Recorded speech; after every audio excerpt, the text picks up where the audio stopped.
দেন খুব ভালো করে মিক্সড করে নিব, নাড়াচাড়া করে নিব। তো চালের পানিটা কিন্তু ডিপেন্ড করে চালের উপর, আপনি যতটুকু চাল দিয়েছেন ঠিক তার ডাবল পরিমাণ পানি দিলে কিন্তু একদম ঝরঝরে হবে। পোলাও বা বিরিয়ানি যেটাই বলেন, একদম ঝরঝরে হবে। পানির পরিমাণটা ঠিক রাখতে হবে। তো আমার চালটা ভাজা হয়ে গিয়েছে। এখন আমি ফুটন্ত গরম পানি দিয়ে দিয়েছি। এখানে কিন্তু আপনারা ফুটন্ত গরম পানি ইউজ করবেন। ঠান্ডা পানি ইউজ করলে অনেক সময় বয়েল হতে সময় লাগে এবং চালটা ওভারকুক হয়ে যায়।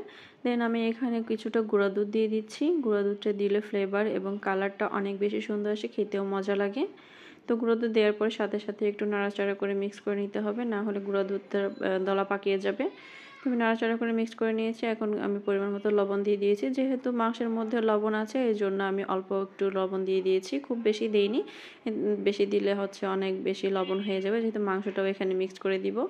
তো যখন পানিটা অনেকটাই কমে আসবে তখন হচ্ছে আমি মাংসটা পুরোটা দিয়ে খুব ভালো করে নাড়াচাড়া করে দিব, মিক্সড করে। দেন হচ্ছে আমি ঢাকনা দিয়ে ঢেকে রেখে দিব। দেখুন পানি কিন্তু অনেকটাই শুকিয়ে গিয়েছে, এই পর্যায়েই মাংসটা দিতে হবে।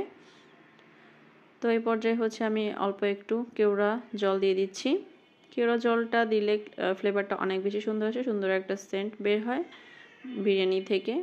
দেন হচ্ছে আমি আগে থেকে বেরেস্তা তৈরি করে রেখেছিলাম, সেই বেরেস্তাটা দিয়ে দিচ্ছি। বেরেস্তাটা দিলে অনেক বেশি টেস্ট বেড়ে যায়।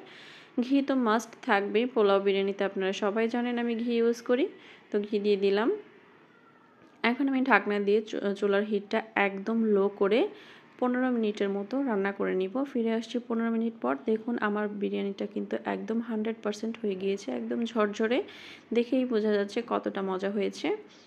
এখন কিন্তু যতটা মাংস সেদ্ধ হয়েছিল এই দমে রাখার জন্য মাংসটা আরও বেশি সফট হয়ে গিয়েছে এবং খেতেও অনেক বেশি মজা লাগবে।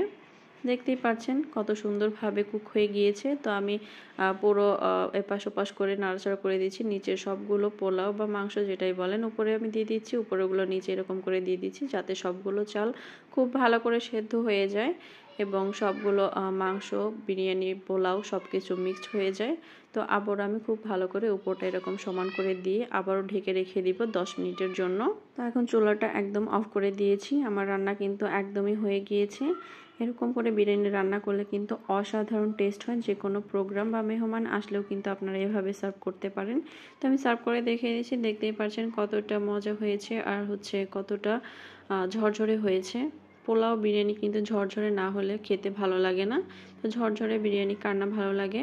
তো আজকের মতো এই পর্যন্তই। আমার ভিডিওটা কেমন হয়েছে, আপনারা কতটুকু শিখেছেন, বাসায় ট্রাই করেছেন কিনা অবশ্যই জানাবেন। আজকের মতো এই পর্যন্তই। আল্লাহ হাফেজ।